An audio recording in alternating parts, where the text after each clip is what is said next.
Hello and welcome to the Premier League Show podcast special.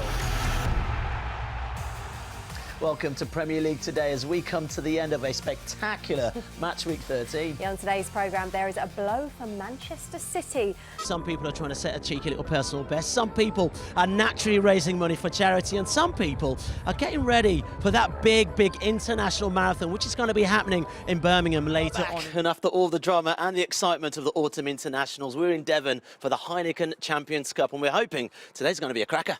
It's incredible to think that Exeter, one of the powerhouses of English rugby. Footballing performance, all-round performance against Tottenham, and then spirit in this group today. So we need to put them together and keep doing them.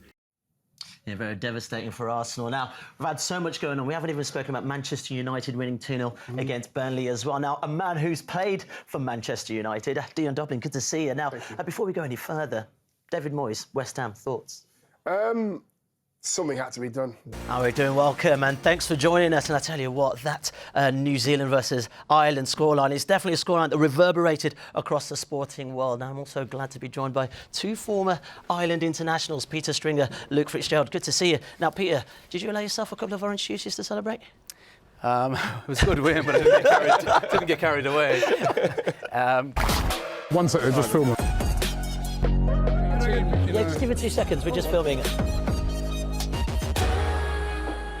Robbie, we've barely walked 5 minutes, man, and you're being mobbed by so many people. Did you realise it was going to be so popular with so many fans? No, I didn't. I mean, I knew, I've always thought at the beginning that it'd be popular because obviously it's a huge club and we're talking about our players. Welcome to the Aviva Stadium here in Dublin for the start of Ireland's World Cup warm-up matches for an opponent they know very well from the Six Nations, Italy. Now, the tournament in Japan is only around the corner, so many of the players on the field today are going to be trying to impress Joe Smits to even stand a chance of making that 31-man squad. We have got Ireland, we've got Wales, we have got England, all live here on Channel 4 over the next few weekends for what we're hoping is going to be a scintillating summer of international rugby. Away fans, let's say you're at United now, do they come and want a picture as well? Yeah. Away fans are great as well. I'd say practically every ground that I go to. Even at Tottenham? Well. Welcome back to Premier League Today. Match week 15 only finished on Thursday, but there are 10 more games to come across the next few days.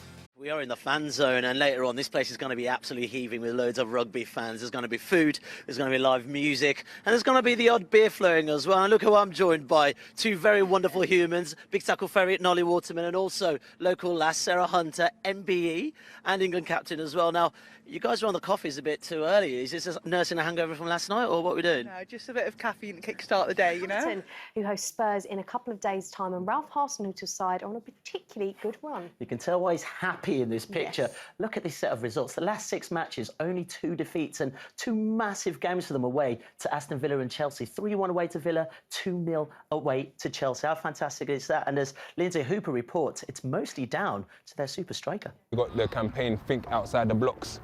Did you come up with that? I came up with that, yeah. Of course you did, of course you So did. basically to get these kids to think bigger than what they can achieve, to think bigger than the gangs, think bigger than knife crime, think bigger than guns and drugs. Johnny, you have got Northampton this weekend, which brings back so many memories of that incredible Champions Cup final in 2011. Can you put yourself back in that place, standing in that tunnel? What comes to mind? You know, the stadium was packed, it was an incredible atmosphere. Truly a game of two halves. After the game, I think Brian O'Driscoll was interviewed and they spoke about the half-time.